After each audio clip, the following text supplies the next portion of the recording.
सध्या मीरा भाईंदर शहरामध्ये ठिकठिकाणी तुम्ही जर माझ्या मागे बघत असाल तर असं दिवाळावरती एक बार फिर से मोदी सरकार या नावाने कमळाचं चित्र आणि त्याच्याखाली असं स्लोगन वगैरे लिहिलेलं आहे। संपूर्ण शहरामध्ये जिथे पब्लिक प्रॉपर्टी आहे, एखाद्याची बिल्डिंग आहे, असं सगळ्या ठिकाणी किंबहुना राज्यामध्ये हे सगळे प्रकार चालू आहेत। मात्र हे सगळं करत असताना जे भाजपाचे पंतप्रधान आहेत, देशाचे पंतप्रधान आहेत, ते मात्र कुठेही या बेरोजगारांना, तरुणांना उत्तर मात्र देत नाही, पत्रकार परिषद कुठे घेत नाही।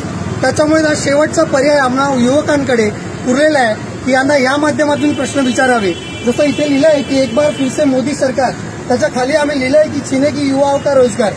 आता सध्या देशामध्ये मागच्या 45 वर्षांमधली सर्वात जास्त बेरोजगारीचा दर आहे, युवकांना रोजगार नाही आहेत। मोठमोठे प्रकल्प, महाराष्ट्रातले प्रकल्प गुजरातला जात आहेत किंवा अन्य राज्यांमध्ये जात आहेत। महाराष्ट्रातला तरुणाला जर इकडे रस्त्यावरती काय ते आपलं भजी तळा, वडा तळा हे सगळं करायला लावत आहेत। तर एकूणच युवकांनी नेमकं करायचं काय हे सरकारला आमचा प्रश्न आहे। मीरा भाईंदर युवक काँग्रेस हा प्रश्न या सरकारला या माध्यमातून विचारत आहे।